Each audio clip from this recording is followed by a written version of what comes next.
Ang pag-ibig ng Diyos ay patuloy na sa atin ay binubuhos. Kaya muli tayo mag-aral at mag-devotion ngayong araw na ito. Unexpected support, hindi inaasahang suporta, o unexpected happen, hindi inaasahang pangyayari. Ito po ay matatagpuan natin sa Ezra chapter 6 verse 1 na ganito ang sinasabi.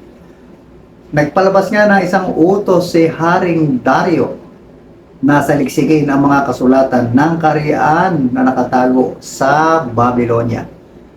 Mga kapatid, mga magulang, kalimitan sa buhay natin yung mga unexpected happen o support ay hindi ka lang gugulatin, hindi ka lang mamamangha, kundi halos hindi ka na makakibo at hindi halos makakilos dahil hindi mo akalain. Unexpected nga po. Kaya nga minsan di ba, sa post natin gulatin mo nga siya. Magbigay ka nga ng 1 million.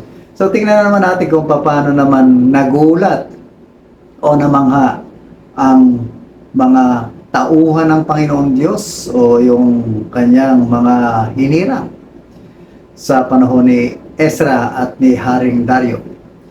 Sa loob ng ilang taon, ang muling pagtatayo ng templo ay natigil habang ang mga Hudyo ay naharap sa pagsalungat sa kanilang mga kapitbahay.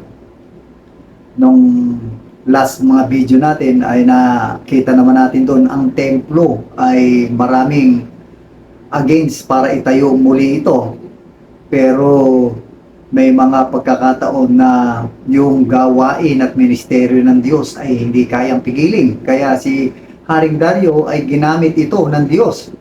Sa halip na pakinggan niya ang kanyang mga kapitbahay at ang mga taong nagbibigay ng negatibo para hindi matuloy ang templo, ay patuloy niya ito at ang mga nagbabanta pa, mga kalaban sa bayan ng Diyos, at nanawagan sa hari ng Persia na itigil ang pagtatayo ng templo. Ngunit pagkatapos na mangyari ang mga ito, ay mayroong hindi inaasahan. Sa halip na ihinto ang gawain at paggawa ng templo, kinumpirma ng hari na isang utos ay nilabas na muling itayo ang templo. Mga kapatid, ito yung hindi inaasahan ng kalaban at hindi rin inaasahan ng tauhan ng Panginoon.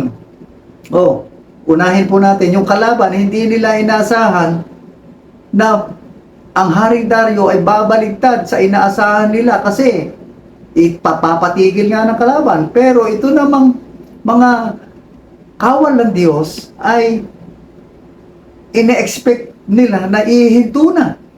Pero dahil ang utos ng Haring Dario, ituloy.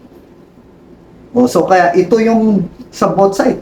Ito ang kanilang hindi inaasahan. Kaya sa buhay po natin, meron din tayong mga hindi inaasahan. At ang susi lang po doon, huwag tayong bibitiw sa kanyang kapangyarihan.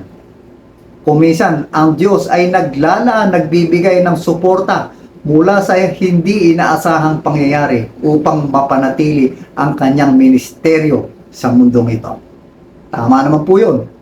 Sa ating personal at spiritual na buhay, maaari din tayong makakita ng hindi inaasahang suporta.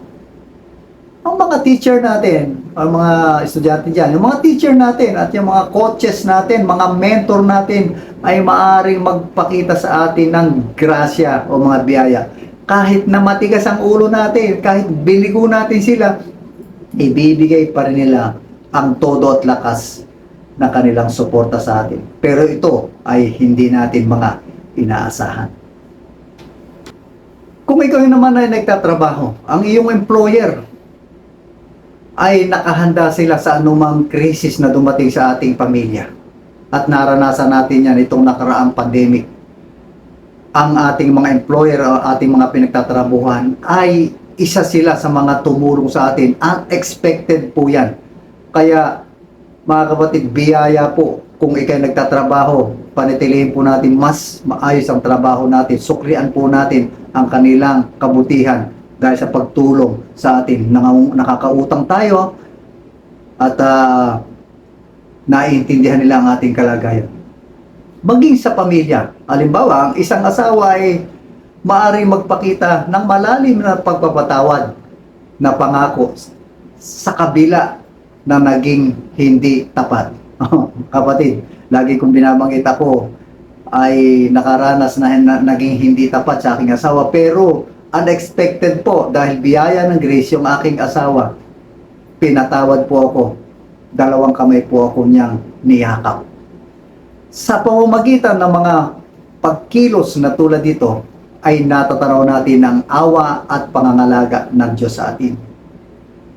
Ang mabiyayang pag-ibig ng banal na Diyos ay hindi inaasahang regalo, ngunit hindi lamang tayo tinanggap ng Diyos pabalik sa kanyang sarili, alang-alang kay Jesus.